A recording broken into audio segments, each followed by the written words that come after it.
Assalamu alaikum, I'm Aisha and you're watching Samaa News. Here are today's headlines. President Donald Trump has told the World Economic Forum in Davos that Europe is heading in the wrong direction, saying he wants the continent to succeed, but sees it drifting off course. Trump also said talks on Greenland would continue in Davos and called for immediate negotiations toward a deal to acquire the territory. He also made it clear that he would not use force in pursuing the Northern Ireland. Trump said only the United States was capable of securing Greenland and added that the push for talks had nothing to do with rare earths. After his Davos speech, President Trump told journalists that Venezuela's new leader, Delcy Rodriguez, is doing a very good job and that the United States was going to make a lot of money for Venezuela so that they could take care of Venezuelan people. Meanwhile, President Trump has warned Iran of massive retaliation if he is assassinated, saying the country would be blown up in response. In an interview, Trump said he had given firm instructions that any attack on him would lead to Iran being wiped out. He also criticised former President Joe Biden, saying earlier threats from Tehran should have been met with force. On the other hand, European lawmakers have suspended a trade agreement with the United States after President Trump threatened tariffs over his push to acquire Greenland. 8 European countries, including Denmark, France, Germany and the UK, face proposed tariffs starting at 10% in February. European leaders said the move undermines trade stability and paused the EU ratification process. China has rejected speculation that it will compete for influence in the West as a US bid to take control of Greenland threatens to reshape the power dynamics of a decades-old transatlantic security alliance. Asked if Beijing welcomed the chaos over Greenland, a spokesperson of the Chinese Foreign Ministry told a regular news briefing that Beijing has no intention of competing for influence with any country, nor would it ever do so. Trump has also threatened to rain trade tariffs on Europe if it resists his demand to acquire the Arctic island.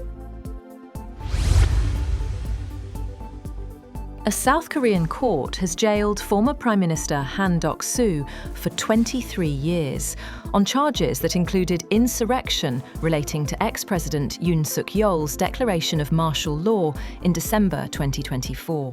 Han is the first former cabinet minister to be handed a ruling by a court on criminal charges directly related to martial law.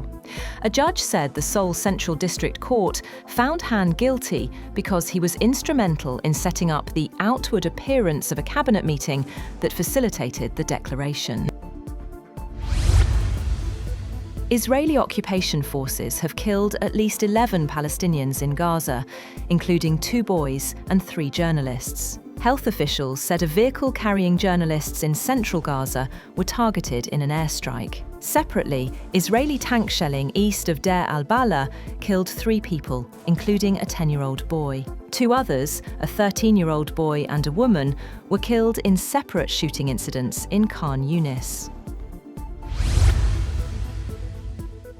The United Arab Emirates has accepted an invitation to join United States President Donald Trump's newly proposed Board of Peace, making Abu Dhabi one of the first governments to publicly endorse the initiative. The UAE Foreign Ministry said the Emirates stood ready to contribute actively to the mission of the Board of Peace, supporting greater cooperation, stability and prosperity for all, marking formal alignment with Washington's new conflict resolution effort. Meanwhile, Pakistan has announced joining President Trump's Board of Peace on Gaza. The Foreign Office said the country hopes the initiative leads to a permanent ceasefire, increased humanitarian aid, and Gaza's reconstruction. The announcement came as Pakistan's Army Chief, Field Marshal Asim Munir, arrived in Davos, where officials say he and Prime Minister Shehbaz Sharif may meet Trump. Turkish President Tayyip Erdogan has discussed developments in Syria and Gaza with US counterpart Donald Trump in a telephone call, as Syria's Turkey-backed government announced a ceasefire with US-allied Kurdish forces after days of clashes. The Turkish presidency said in a statement, President Erdogan stated that Turkey was closely following developments in Syria, that Syria's unity, harmony, and territorial integrity were important for Turkey. Earlier, Trump said he had a very good call with Erdogan, without elaborating. Meanwhile, the US military says it has transferred 150 Islamic State detainees from a facility in Hasaka, Syria, to a secure location in Iraq. The move comes after the collapse of Kurdish-led forces in northeast Syria, raising concerns over prison security. Officials say up to 7,000 ISIS detainees could eventually be moved, with close coordination between US forces and the Iraqi government. India will withdraw its diplomats' families and dependents from Bangladesh in the face of security threats as tension rises ahead of a February 12th general election. Campaigning begins on Thursday for Bangladesh's election, which has sparked protests and counter-protests. An Indian official said India's withdrawal move was part of internal readjustments. The official pointed to Indian media reports of New Delhi's decision. It was not immediately clear when the families would return. Thousands of US workers and students march through cities and university campuses in opposition to the immigration policies of President Donald Trump.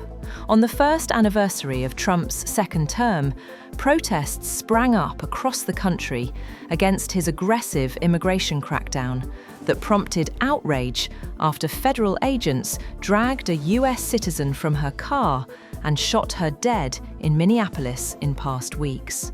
Hundreds of protesters gathered in Washington and smaller cities like Asheville, North Carolina, where demonstrators marched through the downtown.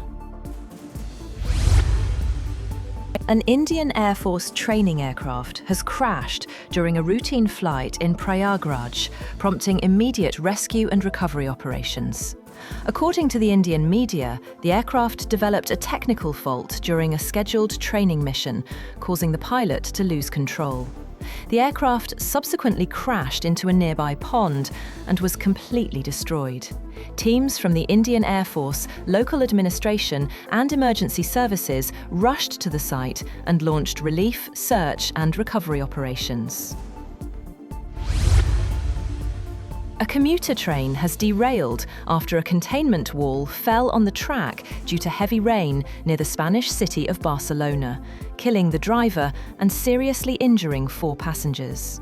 A fire brigade official said that 37 people had been injured, 4 of them seriously, and the driver had died. He said all passengers had been removed from the train. The accident occurred just 2 days after a high-speed train collision and derailment near Ademuz in the southern Córdoba province that killed 42 people. That's all for now. For more updates, visit www.samaa.tv. Thank you for watching Samaa News.